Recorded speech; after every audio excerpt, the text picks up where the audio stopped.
বন্ধুরা আসসালামু আলাইকুম। কেমন আছেন সবাই? আশা করি সবাই ভালো আছেন। এই মুহূর্তে দেশে অথবা বিদেশে যে যেখানে বসে চ্যানেলটি দেখছেন সবাইকে অসংখ্য ধন্যবাদ। চলুন দেখে নেই জনিত দুর্গন্ধ সমস্যা এবং এর ঘরোয়া সমাধান। জনিত দুর্গন্ধ অনেক মেয়েরই বেশ বড় ধরনের সমস্যা। এই বিচ্ছিরি জিনিসটি শুধুমাত্র যৌন মিলনের সময়টাতে বিব্রত করে না, তার সঙ্গীকেও বেশ বিব্রতকর অবস্থায় ফেলে দেয়। আসুন আজ আমরা জানি এর কারণ কি আর কিভাবে এই বিব্রতকর অবস্থা থেকে মুক্তি লাভ করা যায়। প্রথমে আমরা জানব কারণ। ১. টাইট কাপড়-চোপড় ব্যবহার। ২. যোনি অতিরিক্ত ধোয়া। ৩. অপরিচ্ছন্ন অন্তর্বাস ব্যবহার। ৪. Yeast infection. ৫. যোনির আশেপাশে অ্যালকোহল-মুক্ত সুগন্ধি ব্যবহার। ৬. অতিরিক্ত অ্যান্টিব্যাকটেরিয়াল সাবান ব্যবহার। ৭. অতিরিক্ত জন্ম নিয়ন্ত্রণ পিল সেবন। ৮. মলদ্বারে সঙ্গমের পর আবার যোনিতে সঙ্গম করলে। ৯. হস্তমৈথুনের সময় অপরিষ্কার জিনিস বা হাত ব্যবহারে। ১০. শৌচকাজের শেষে কোনোভাবে মলের অংশ যোনিতে ঢুকে গেলে।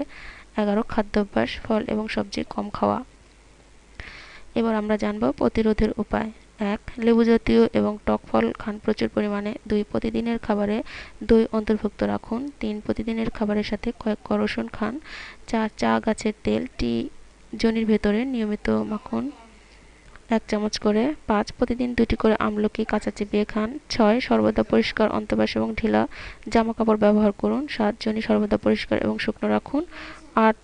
নাইলন বা পলিস্টারের প্যান্টি ব্যবহার না করে সুতির প্যান্টি ব্যবহার করুন। ৯. অতিরিক্ত গন্ধ থাকলে প্যান্টির সাথে স্যানিটারি ন্যাপকিন ব্যবহার করুন, গন্ধ বাইরে যাবে না।